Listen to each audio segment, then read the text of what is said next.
The most helpful description I've found, paradoxically, comes from the Scotsman John Murray. That's a joke. We can tell the Scottish jokes, they're rarely funny. Yeah, I know.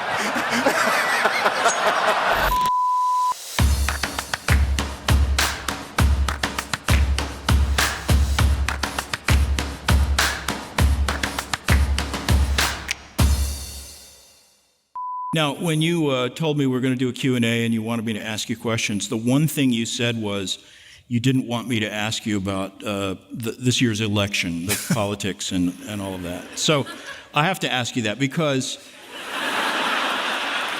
Is it a sin for a Christian to vote for a Mormon or a Roman Catholic for president of the United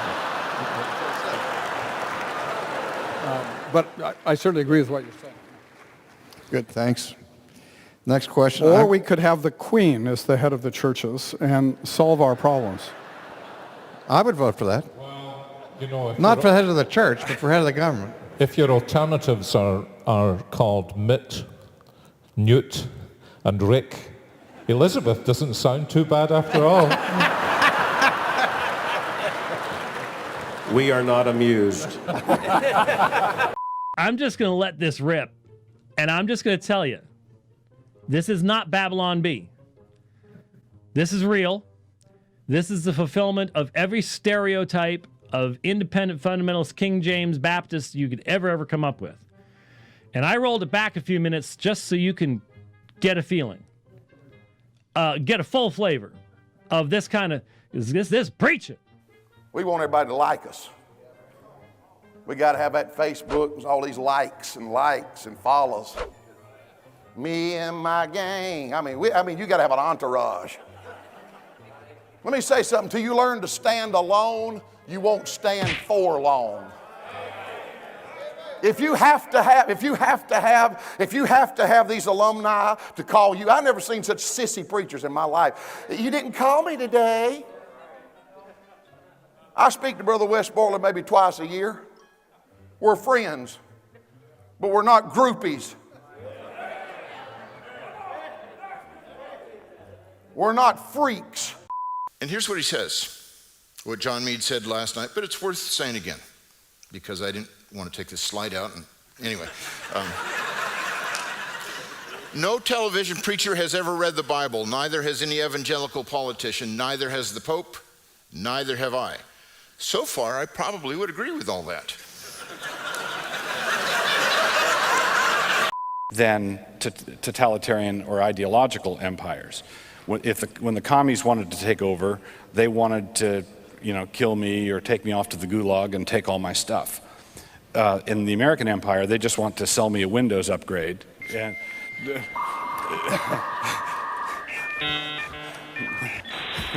places in the prophets where one of the signs of judgment on a nation is that that God sends buffoons into high places. We begin to attract the rulers we deserve. Come on now, come on. I wish Alistair were here. He's usually bolder in responses to these things. There is something slightly amusing about that question coming up. What is the role of civil disobedience? This is a nation that was founded in civil disobedience.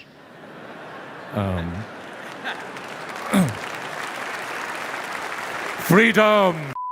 And we want everybody to like us. We can't call it a wall. It's got to be a permanent barrier. You're so politically correct, God help you. Hey, you vote for Nancy Pelosi and Chuck Schumer. Help me now.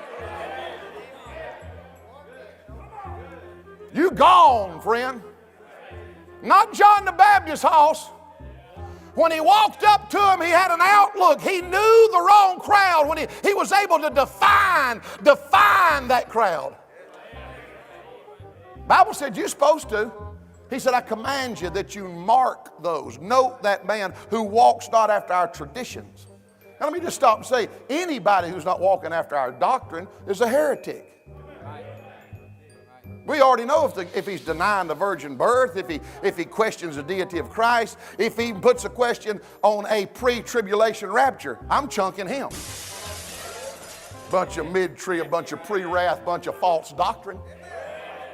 Look up in here, big boy, and you Calvinists that might have crept in here.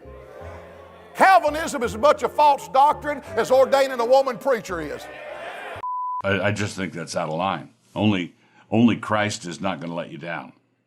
Hear, hear. Is it a sin to vote for Joe Biden? Yeah.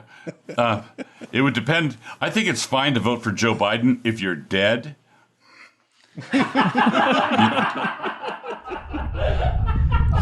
Yeah, one passage I don't remember you dealing with in Proverbs in your sermon series is Proverbs 30, verse 1 and 2. This is Agor. He says, I am weary, O God, and worn out, and surely I am too stupid to be a man. I have not the understanding of a man. So would you exegete that for us? I'm too stupid to be a man. I plead with him. That's right. I'm too stupid to be a man. I've often said that's my life's verse, I'm too stupid to be a man. Do any of you see any signs of revival in our nation? Well, let me just say that my Scottish role model is Eric Liddell, and in the ultimate moment of, I don't know if it was civil disobedience, he wouldn't run on Sunday because he believed and practiced that the Sabbath was a day of rest, and you've seen the movie and all of that. So that was an interesting thing. So God save the Queen. What was the question? What was yeah, very good. That's very good, yeah. And that you, if you are a good Mormon, will eventually go and inhabit your own planet, and through infinite celestial sex, you will populate that planet and be your own Christ on your own planet.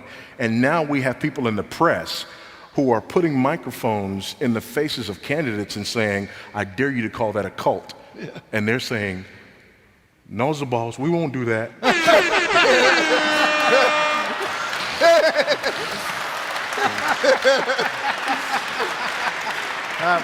That was the line of the night.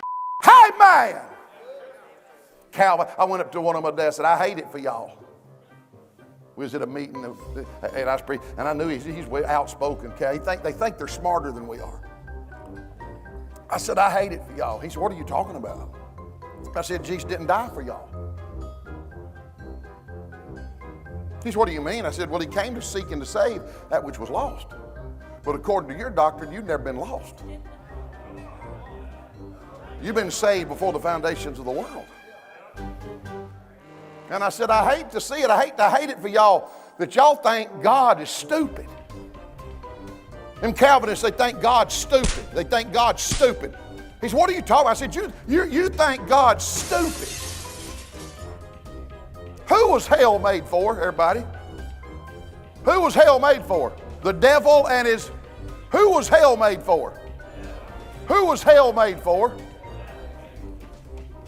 Well, where does everybody die that rejects Christ? Are they all angels and devils? No, the Bible said hell hath enlarged herself. Why did God make hell so small if he already knew who was going? Because he wasn't willing that any should perish, so he has to enlarge hell. That's Bible. You look right, if I had a pipe, I'd say put it in there and smoke it, friend. But my pipe's out in my truck with my chewing tobacco. Is everybody all right? Hey, look up in here. Look up in here. You don't believe the Bible. Hell was made for the devil and his angels. And every time a sinner dies without Christ, he has to enlarge hell. Calvinists think God is stupid. Yeah.